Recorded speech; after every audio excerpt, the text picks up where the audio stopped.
आजकल हम देखते हैं कि हर किसी को फैटी लीवर की कंडीशन हो रही है। ग्रेड 1, ग्रेड 2 फैटी लीवर हो रहा है, इंडाइजेशन की प्रॉब्लम हो रही है, कॉन्स्टिपेशन बहुत ज़्यादा है।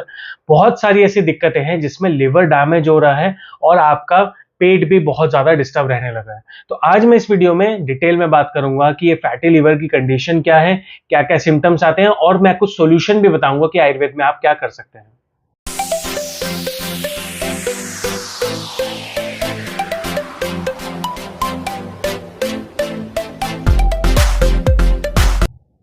Hello everyone, welcome to Tulsi Ayurveda. I am doctor Ankit Agarwal. हम इस चैनल पे आपके लिए आयुर्वेद लेके आते हैं जो आप आयुर्वेद अपने जीवन में अपना सकते हैं और उसको ऑथेंटिकली यूज भी कर सकते हैं। बहुत सारे ऐसे लोग हैं जो आपको आयुर्वेद बता रहे हैं, बट मेडिकली आयुर्वेद क्या सोचता है, क्या चीज बताता है, वो हम आपके लिए लेकर आते रहते हैं। तो इसलिए चैनल को सब्सक्राइब जरूर कर लीजिए ताकि आपको ऑथेंटिक आयुर्वेदा इंफॉर्मेशन हमेशा मिल सके। आजकल हम देखते हैं कि जितने भी रिपोर्ट्स आती हैं कि एलएफटी बहुत ज्यादा बढ़ा हुआ है, एसजीओटी, एसजीपीटी बहुत ज्यादा डिस्टर्ब है, लिवर एंजाइम्स बहुत ज्यादा डिस्टर्ब है, जिसकी वजह से बहुत सारे सिम्टम्स आते हैं। फैटी लिवर तो अब हर किसी को आ रहा है। हम मानते हैं कि ये सारी जो कंडीशंस हैं आजकल के खान पीन की वजह से ज्यादा डिस्टर्ब हो चुका है। जितना भी आहार विहार आजकल हो गया वो बहुत ज्यादा चेंज हो चुका है। जंक फूड डिपेंडेंसी बहुत ज्यादा हो गई है। जब लिवर प्रॉब्लम शुरू होती है तो इसके अंदर बहुत सारे ऐसे एंजाइम्स होते हैं जो डाइजेशन के लिए हमारे हेल्पफुल होते हैं। जैसे कुछ लिवर एंजाइम्स होते हैं जो स्टमक के अंदर रिलीज होते हैं, जो हेवी जो फूड आइटम्स होते हैं उनको डाइजेस्ट करते हैं, और कुछ होते हैं जैसे बाइल जो हमारे गॉल ब्लैडर में या फिर पित्ताशय में जाके स्टोर होता है और इंटेस्टाइन में जाके रिलीज होता है, जो जिसका काम होता है कि जो भी एसिडिक मीडियम से खाना आता है उसको पहले तो नॉर्मल करता है, उसको एक नॉर्मल पीएच पे लाता है ताकि डाइजेशन अच्छे से हो सके, और जितने भी हेवी फूड आइटम्स है उसको अच्छे से डाइजेस्ट करता है। अब इसी के इंबैलेंस की वजह से कई बार स्टोन भी बनने शुरू होते हैं जो लिवर के अंदर बनने शुरू हो जाते हैं, जो गॉल ब्लैडर के अंदर बनते हैं, जिसकी वजह से आपको सर्जरी करानी पड़ सकती है। अब इसके रीजन क्या होते हैं?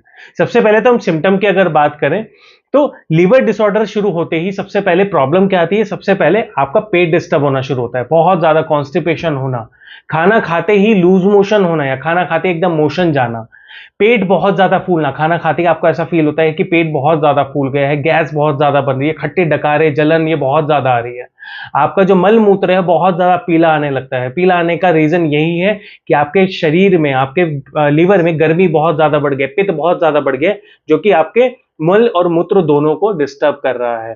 उसके अलावा अगर आप कोई खाना खा रहे हैं, खाना खाने के बाद अगर पाचन ढंग से नहीं होता तो आपके शरीर में वो इकट्ठा होने लगता है। मान लीजिए आपने एक रोटी खाई, रोटी खाने के बाद वो कंप्लीट डाइजेस्ट नहीं हो रही, 50% वो डाइजेस्ट हुई, 50% शरीर में ऐसी रखी रह गई। जो ऐसी ही रखी रह गई उसकी वजह से शरीर में बनते हैं टॉक्सिन्स, वो ही कोलेस्ट्रॉल को एक्यूमुलेट करता है। जो भी चीजें आपके शरीर में इकट्ठी होने लगती है, जो कि आयुर्वेद में बताई गई है कि अगर पाचन ढंग से नहीं होता तो वो बनाता है आम, और आम ही वो सारे टॉक्सिन्स है जो शरीर में इकट्ठे होकर सारी बीमारियों को उत्पन्न करते हैं, वही सारे दोषों के साथ मिलकर सारी बीमारियों को बनाते हैं। तो ये चीज जानना समझना बहुत जरूरी है, क्योंकि लिवर के अंदर जब डाइजेशन प्रॉपर नहीं होता तो ये सारी बीमारियां बनती हैं। आजकल जैसे हम बहुत ज्यादा देखते हैं पीलिया की कंडीशन बहुत ज्यादा बढ़ गई, जिसको हम जॉइंटिस कहते हैं। इस कंडीशन में क्या है, जब बिलिरुबिन बहुत ज्यादा बढ़ने लगता है, ब्लड सेल्स डिस्टर्ब होने लगते हैं, टूटने लगते हैं, तो ये कंडीशन बनती है।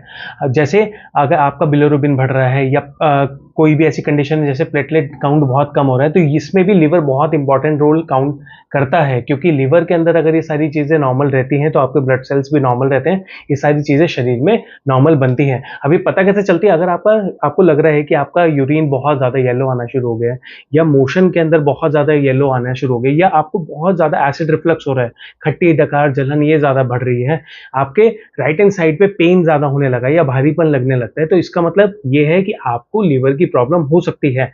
आपको जल्दी से जल्दी अपने नियरेस्ट आयुर्वेदिक डॉक्टर से मिलना चाहिए और इसका प्रॉपर इलाज शुरू करना चाहिए, क्योंकि अगर ये ज्यादा लंबा टाइम होता है तो धीरे धीरे लिवर डैमेज होना स्टार्ट होता है। अगर आप नॉन अल्कोहलिक भी हैं तो भी लिवर डैमेज होता है, और अगर आप अल्कोहलिक है तो आपको और ज्यादा प्रिकॉशन लेना चाहिए, क्योंकि आजकल हर किसी के ब्लड रिपोर्ट्स और हर किसी के अल्ट्रासाउंड रिपोर्ट्स कहीं ना कहीं डिस्टर्ब आ रही है, तो इन चीजों का ध्यान रखना बहुत जरूरी है। अब आयुर्वेद में ये बताया है कि पहली चीज तो ये है कि आपको कुछ चीजें ऐसी फॉलो करनी चाहिए लाइफ में जो आपकी बीमारी से आपको बचा सके। अगर आप बहुत ज़्यादा खाना खाते हैं, ओवर ईटिंग करते हैं, तो इसका मतलब लिवर एंजाइम्स को बहुत ज़्यादा काम करना पड़ेगा उसको डाइजेस्ट करने के लिए। अगर आप लोड ज़्यादा बढ़ा देंगे तो वर्किंग कैपेसिटी कम रहेगी, जिसकी वजह से उस पे लोड पड़ता है और धीरे-धीरे वो फैटी होना स्टार्ट होता है, जिसके ऊपर एक्यूमुलेशन होना स्टार्ट होता है, तो जिसकी वजह से फैटी लिवर की कंडीशन बनती है और इसी की वजह से आपको बहुत ज़्यादा गैस्ट्रिक इश्यू होते हैं।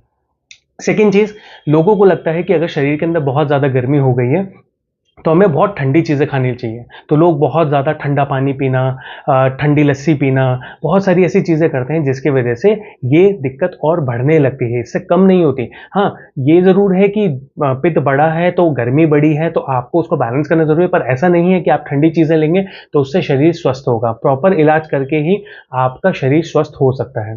तीसरी चीज़ ऐसी होती है कि टाइम से खाना नहीं खाते हैं लोग। अगर आपको ऐसा है कि आप 8 से 9 ब्रेकफ़ास्ट करते हैं, 2 से 3 लंच करते हैं और 7 से 8 डिनर करते हैं, अगर आप ये फ़ॉलो नहीं करते हैं, तो इसका मतलब जब भी एंजाइम्स को रिक्वायर्ड होगी, जो वो स्टोर होता है, वो स्टमक में आएगा, डाइजेस्ट करेगा, इंटेस्टाइन में आएगा, डाइजेस्ट करेगा। अगर आप प्रॉपर टाइम से नहीं लेते हैं, तो वहाँ एक्यूमुलेट होता है, कंसंट्रेट होके जितने भी गॉल स्टोन होते हैं, वो बनना शुरू होते हैं। इसी की वजह से जितने भी गॉल ब्लैडर में स्टोन्स बनते हैं, वो बढ़ जाते हैं। तो अगर आप प्रॉपर टाइम से हमेशा खाना खाते हैं, आपको कभी भी गॉल ब्लैडर स्टोन की प्रॉब्लम नहीं होती है। तो अगर आप इन चीज़ों को थोड़ा-सा ही चेंज करते हैं अपनी लाइफ में, डेली थोड़ी-सी एक्सरसाइज करते हैं, 30-40 मिनट्स निकालते हैं जिसमें आप वॉक कर रहे हैं, एक्सरसाइज कर रहे हैं, प्रॉपर टाइम से खाना खा रहे हैं, कुछ ऐसे रूल फॉलो कर रहे हैं कि बहुत ज़्यादा ऑयली, डीप फ्राइड चीज़ें नहीं खा रहे हैं, समोसे, पकोड़े वगैरह ये नहीं खा रहे हैं, तो आपका लिवर स्वस्थ रहता है। कभी-कभी सब चीज़ खा सकते हैं क्योंकि वो चीज़ भी ज़रूरी है, बट आपको ज़रूरी ये है कि आप ज़्यादातर क्या खा रहे हैं, हेल्दी चीज़ें खा रहे हैं, नहीं खा रहे हैं। अगर जंक फूड ज़्यादा खाएँगे, तो धीरे-धीरे लिवर की बीमारियाँ ज़्यादा बढ़ेगी। तो इन चीज़ों का ध्यान रखना ज़रूरी है। अब आयुर्वेद में क्या बताया गया, अगर आपके शरीर में पित्त बहुत ज़्यादा बढ़ गया, तो सबसे सिंपल तरीका है, आप धनिया ले सकते हैं। धनिया का पाउडर रात भर 1 ग्लास पानी में डाल के रखिए, 1 चम्मच आप डाल सकते हैं और उसको सुबह छान के आप पी सकते हैं। धनिया बहुत अच्छा होता है, जो पित्त को शांत करता है, आप इसको इस्तेमाल कर सकते हैं। दूसरी चीज़, जो सौंफ होती है, सौंफ को थोड़ा-सा पानी में उबाल के आप अपनी बॉटल में भर के रख सकते हैं। 1 लीटर पानी में आप रखिए और उसको सुबह से शाम तक पीते रहें, तो ये भी पित्त को बहुत अच्छा बैलेंस करता है। अगर आपके शरीर में आम बन गए हैं, तो उसको भी पचाता है और शरीर को स्वस्थ भी बनाता है, आपका पेट को साफ करने में भी मदद करता है।